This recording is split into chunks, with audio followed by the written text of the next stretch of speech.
Hello students, good morning. Online class में स्वागत है आपका। देखिए, हम चैप्टर नंबर 2 पढ़ रहे हैं जिसमें हम जीव जगत का वर्गीकरण, और इस जीव जगत के वर्गीकरण वाले इस चैप्टर के अंदर हम 5 जगत वर्गीकरण पढ़ रहे हैं। ये जो 5 जगत वर्गीकरण है ये R.H.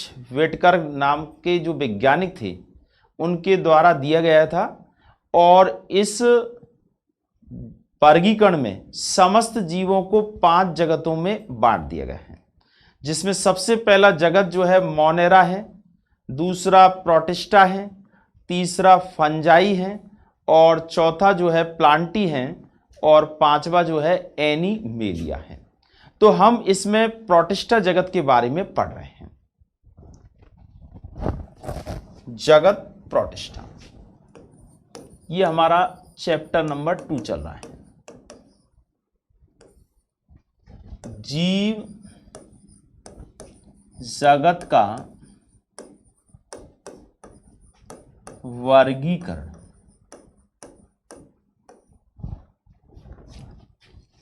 सेकंड नंबर का है जगत प्रोटिस्टा। देखिए, इस बात को हम कल भी बता चुके हैं कि प्रोटिस्टा जगत के अंतर्गत एक कोशिकीय यूकैरियोटिक जीवों को रखा गया है, यानी ऐसे जीव जिनका शरीर एक कोशिका से बना हुआ है और वह कोशिका यूकैरियोटिक प्रकार की है। देखिए, यूकैरियोटिक प्रकार की कोशिका का तात्पर्य होता है ऐसी कोशिका जिसमें एक सुविकसित केंद्रक होता है, जिसके अंदर झिल्ली युक्त जो कोशिकांग होते हैं, जैसे माइटोकॉन्ड्रिया है, गोल्जी का है, अंतःप्रदपी जालिका है, ये सभी कोशिकांग उपस्थित होते हैं। तो ये एक कोशिकीय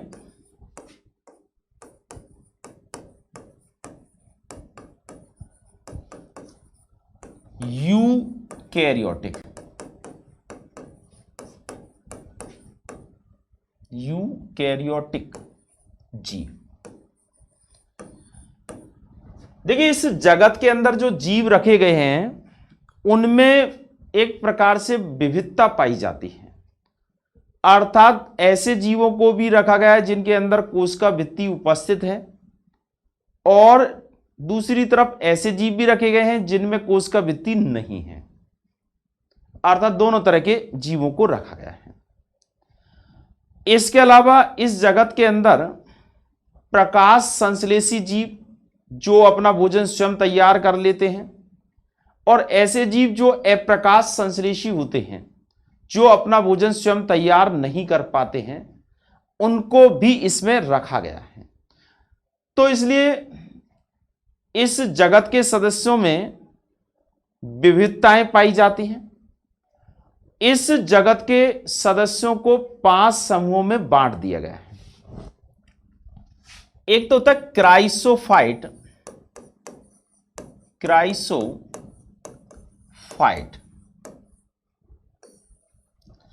क्राइसोफाइट का मतलब देखिए, जलीय जीव होते हैं, एक कोश के जीव होते हैं, और इनकी जो हमने विशेषता आपको बताई थी कि इनके अंदर एक तो होते हैं डाई एटम और डेस्मिड्स, जिनको हम सुनहरे शैवाल कहते हैं, उनको इसके अंतर्गत रखा गया है। ये जो डाई एटम्स होते हैं इनके अंदर कोश का भित्ति सिलिका युक्त होती है। ये 2 कवचों यानी 2 कपाटों से मिलकर के बना हुआ कवच होता है, और इनके द्वारा डाई एटमी मृदा का निर्माण होता है। ये समुद्री जल के अंदर मुख्य रूप से पाए जाने वाले जीव होते हैं, और ये बहुत ज्यादा संख्या में पाए जाते हैं, और लगातार ये बनते रहते हैं और नष्ट होते रहते हैं, और कोशिका भित्ति जो है जलाशय के तल पर जमा होती रहती है, जिससे डायटमी मृदा बन जाती है। दूसरा है डाइनो फ्लैजिलेट।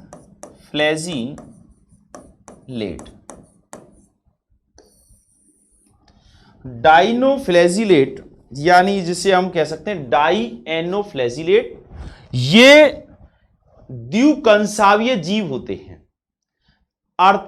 ये जो इस समूह के अंदर जो जीव रखे गए हैं ये भी एक कोश के हैं, यूकैरियोटिक प्रकार की कोशिका है।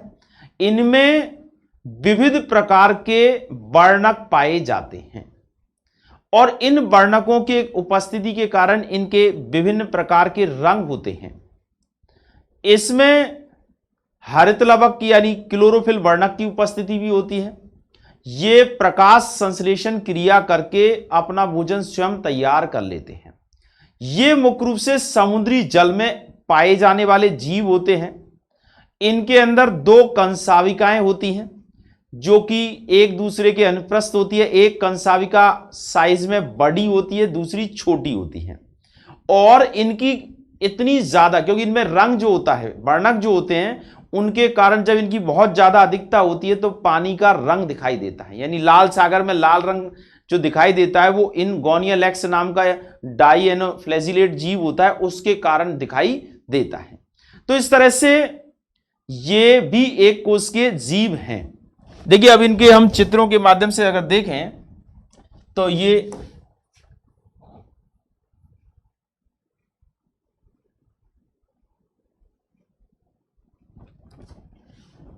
देखिए इसमें ये है डाइनोफ्लैजिलेट, ये आपको दिख रहा है देखिए इसमें, और यहां ये डाई एटम्स, ये डाई एटम दिख रहा है और ये माइक्रो एल्गी यानी एक तरह से सूक्ष्म शैवाल हैं। अब हम बात कर रहे हैं तीसरा प्रकार। तीसरा जो है वो यूग्लिनॉइड्स होता है जिसमें यूग्लिना आता है। ये यूग्लिना जो है इसकी विशेषता होती है कि इसमें कोशिका भित्ति नहीं पाई जाती है। इसमें कोशिका झिल्ली जो होती है वो थोड़ी मोटी हो जाती है जिसे पेलिकल कहा जाता है। और इस यूग्लिना यानी यूग्लिनॉइड जो समूह है इसमें हरित लवक पाया जाता है। यानी उच्च वर्ग के जो पादप होते हैं जिनमें हरित लवक होता है जो प्रकाश संश्लेषण की क्रिया करते हैं, तो उस प्रकार का इनके अंदर हरित लवक होता है। तो एक प्रकार से ये पादपों जैसा गुण रखते हैं। दूसरी बात, इनके अंदर कोशिका भित्ति नहीं होती है तो वो जंतुओं के समान गुण रखते हैं। तो यही कारण है कि इस यूग्लिनॉइड्स यानी यूग्लिना को पादप और प्राणियों के बीच की योजक कड़ी के नाम से भी जाना जाता है।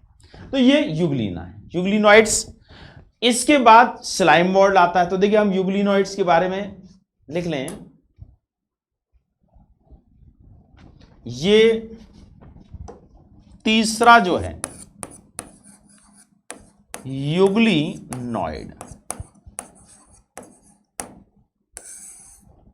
जिसमें यूग्लिना को रखा गया है। अब देखिए समूह में पाए जाने वाले जो जीव होते हैं ये स्वच्छ जल में पाए जाते हैं। स्वच्छ जलीय जीव स्वच्छ जल में पाए जाते हैं।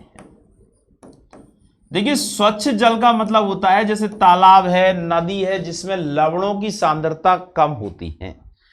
क्योंकि जब लवणों की सांद्रता यानी समुद्री जल होता है तो उससे तो हम कहते हैं एक तरह से अस्वच्छ जल, और ये स्वच्छ जल में पाए जाने वाले होते हैं। इनमें कोशिका भित्ति का अभाव होता है। कोशिका भित्ति का अभाव। देखिए कोशिका भित्ति का नहीं पाया जाना ये पादपों की विशेषता नहीं है, ये किसकी विशेषता है? प्राणियों की विशेषता है।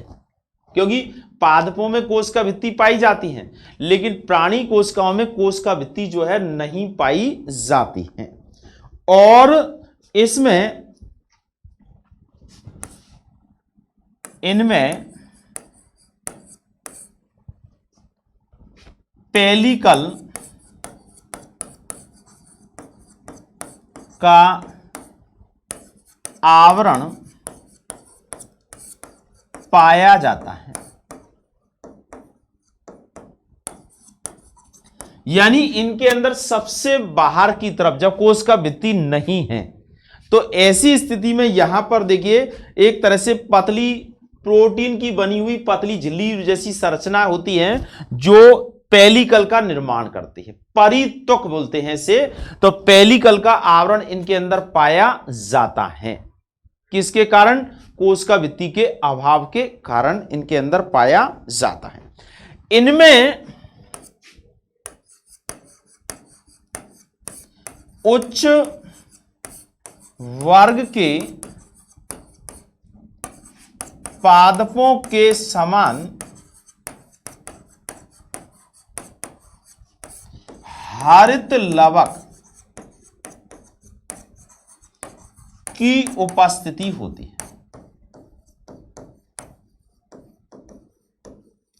यानी जो उच्च वर्ग के पादप होते हैं, बहुकोश के पादप, जिनको हम प्लांटी जगत के अंतर्गत रखते हैं, उनके अंदर जो कोशिकाओं में जो क्लोरोप्लास्ट पाया जाता है, हरित लवक पाया जाता है, ऐसा ही हरित लवक इनकी कोशिका के अंदर उपस्थित होता है। इसलिए ये क्या है? एक प्रकार से प्रकाश संश्लेषी होते हैं। यानी ये प्रकाश की उपस्थिति में प्रकाश संश्लेषण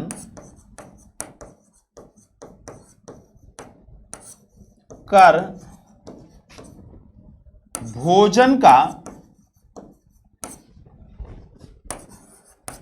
निर्माण कर लेते हैं, अर्थात स्वपोषी होते हैं।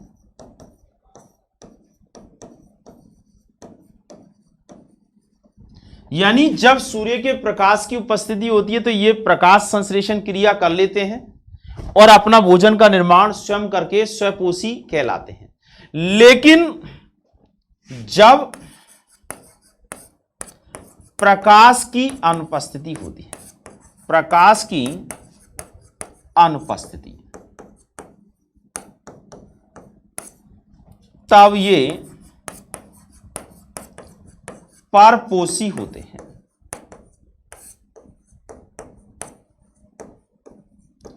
परपोषी इसलिए होते हैं क्योंकि उस समय प्रकाश संश्लेषण की क्रिया इनके अंदर नहीं होती है, और जब प्रकाश संश्लेषण की क्रिया नहीं होती है तो भोजन का निर्माण नहीं होता है, और भोजन का निर्माण नहीं होता है तो दूसरों से अपना पोषण ये प्राप्त करते हैं। तो ये एक तरह से जब प्रकाश की उपस्थिति होती है तब तो ये स्वपोषी होते हैं, और जब प्रकाश की अनुपस्थिति होती है तो ये परपोषी की तरह व्यवहार करते हैं।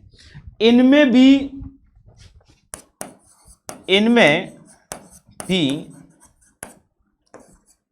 दो कंसाविका होती है, कंसाभिका होती है, एक बड़ी व एक छोटी होती है। एक कंसाविका बड़ी होती है और दूसरी कंसाविका जो है वो छोटी होती है। जिस प्रकार से हम डाइनोफ्लैजिलेट के अंदर इस तरह से होती है, वैसी की वैसी इनके अंदर भी कंसाविका पाई जाती है। और ये जो कंसाविकाएं हैं, इन कंसाविकाओं की सहायता से ये प्राणी गमन करता है, यानी युगलीना जो है, क्योंकि इसका मुख्य जो सदस्य है वो युगलीना होता है। हम युगलिनॉइड पढ़ रहे हैं, तो इसका उदाहरण है युगलीना।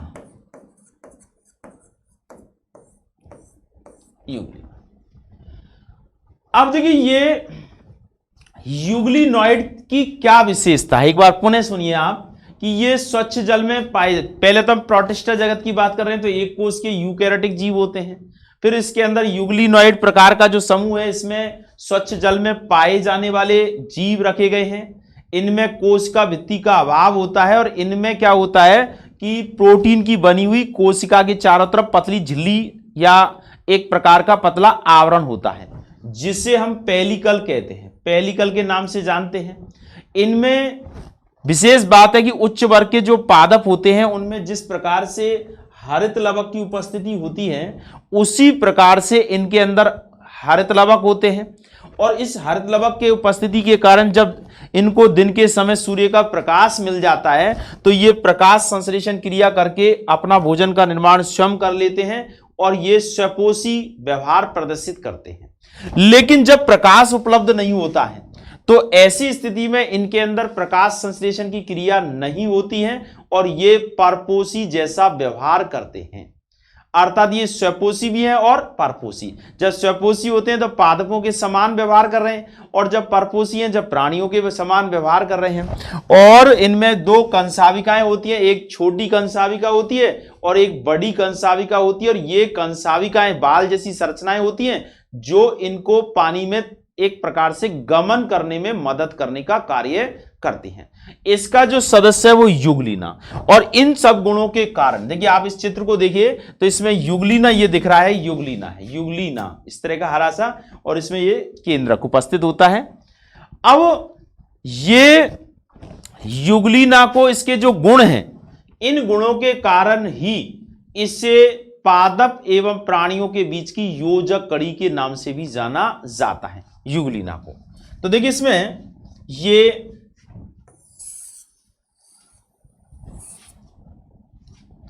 युगलीना, इसे पादप व प्राणियों के बीच की योजक कड़ी भी कहा जाता है।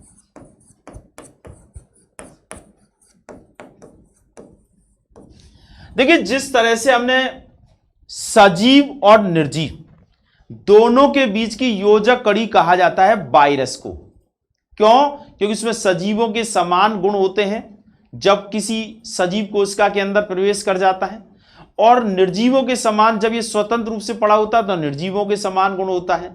इसी प्रकार से देखिए यहां ये युगलीना जो है, ये जब सूर्य के प्रकाश की उपस्थिति होती है, या कह सकते हैं कि इसमें कोशिका के अंदर हरित लवक का पाया जाना, तब तो ये पादप है और पादपों के समान व्यवहार कर रहा है। लेकिन इसमें कोशिका भित्ति नहीं पाया जाना और प्रकाश की अनुपस्थिति में भोजन दूसरों से प्राप्त करना, ये प्राणियों के समान गुण पाया जाता है। तो इसलिए इसे पादप और प्राणी दोनों के बीच की योजक कड़ी भी कहा जाता है। ठीक है, अब हम इस प्रोटिस्टा जगत के 3 समूहों के बारे में पढ़ चुके हैं। सबसे पहला है क्राइसोफाइट्स, दूसरा है डायनोफ्लैजिलेट, और तीसरा जो है युगलिनॉइड। अब हम बात कर रहे हैं चौथा है स्लाइम मोल्ड। इसे आप स्क्रीनशॉट लेकर के और इसे नोट कर लें।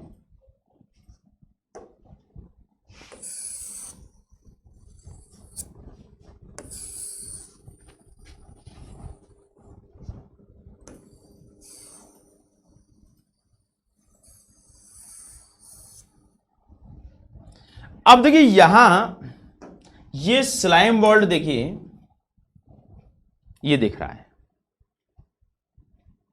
ये स्लाइम मोल्ड है। ये इस तरह का ये लाल रंग का ये दिख रहा है। ये मोल्ड का मतलब ऐसे कवक है, जो सड़ी गली जो चीजें होती हैं, जहां रुका हुआ पानी होता है वहां रुई जैसी इस तरह की संरचना सी बन जाती है, वो स्लाइम मोल्ड ही होती है। अपंग कवक, ऐसे ये एक कोष के कवक है।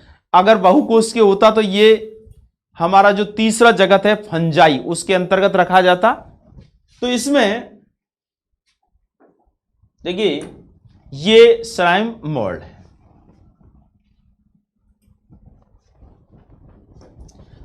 तीसरा जगत हो गया चौथा, यानी जगत तो प्रोटिस्टा है, इसमें चौथा जो भाग है वो है स्लाइम मोल्ड, अर्थात अपंग कवक के नाम से जाना जाता है। अब पंख कवक, स्लाइम मोल्ड, ये एक तरह से कोई पेड़ की शाखा है, वो सड़ रही है, या पत्तियां हैं, या अन्य कोई सड़े गले पदार्थ हैं, उस पर पाए जाने वाले मुख्य रूप से कवक होता है। तो ये कहां पाया जाता है? सड़े गले सड़े गले पादप भाग या अवशिष्ट पदार्थों पर उपस्थिति, यानी सड़े गले पादप भाग जैसे तना है, पत्ती है या सूखा हुआ टहनी है और या फिर अवशिष्ट पदार्थ है, मलमूत्र है, वहां पर यह पाया जाता है। कौन? स्लाइम मोल्ड है। ये मृत जीवी होता है, मृत जीवी होते हैं। अब मृत जीवी इसलिए होते हैं क्योंकि इनके अंदर प्रकाश संश्लेषण की क्रिया जो है नहीं होती है, अर्थात इनके अंदर एक तरह से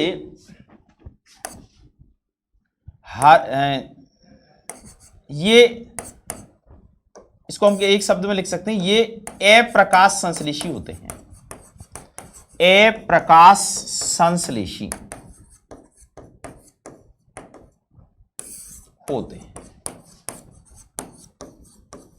यानी इनके अंदर प्रकाश संश्लेषण की जो क्रिया है वो नहीं होती है क्योंकि इसके अंदर हरित लवक नहीं पाया जाता है।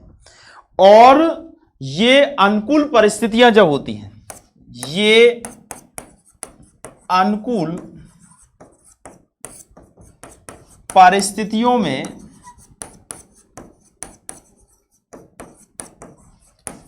तेजी से वृद्धि करके, यानी जब परिस्थितियां अनुकूल हैं, सड़ी गली चीजें पर्याप्त मात्रा में, नमी भी पर्याप्त मात्रा में है, तो ये एक तरह से ये अनुकूल परिस्थितियों में तेजी से वृद्धि करके कई फीट लंबाई के हो जाते हैं, यानी जब परिस्थितियां अनुकूल है तो इनकी लंबाई बहुत ज्यादा बढ़ती चली जाती है और प्रतिकूल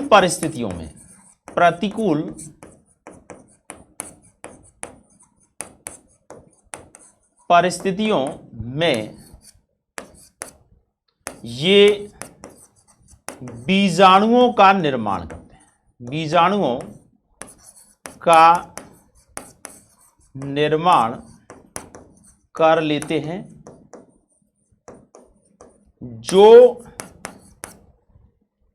फैलकर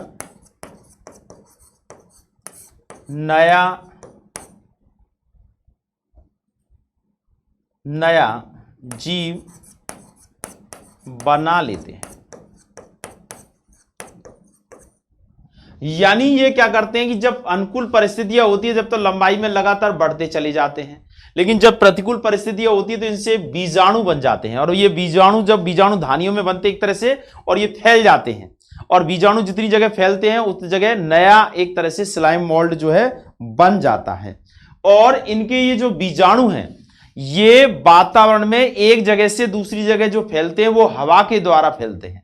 यही कारण है कि हमारे खाने पीने की चीजों में कई बार क्या होता है, हवा के साथ इस तरह के बीजाणु आ जाते हैं और वो अंदर ही अंदर फिर क्या करते हैं, अपना जाल फैला लेते हैं और उस खाद्य सामग्री को खराब कर देते हैं। देखा होगा अचार मुरब्बा वगैरह होता है खुला हुआ रह जाता है, बरसात के दिनों में हल्की सी भी अगर ठंडी हवा जाती है और उसमें अगर इस तरह के बीजाणु की उपस्थिति होती है तो वो अंदर ही अंदर क्या होता है, फफूंदने लग जाता है। फफूंदने मतलब ऐसे उसके अंदर कवक लग जाता है, तो वो इसी प्रकार के कवक होते हैं। तो ये प्रोटिस्टा जगत का हो गया हमारा चौथा समूह जिसे हम अपंग कवक या स्लाइम मोल्ड कहते हैं।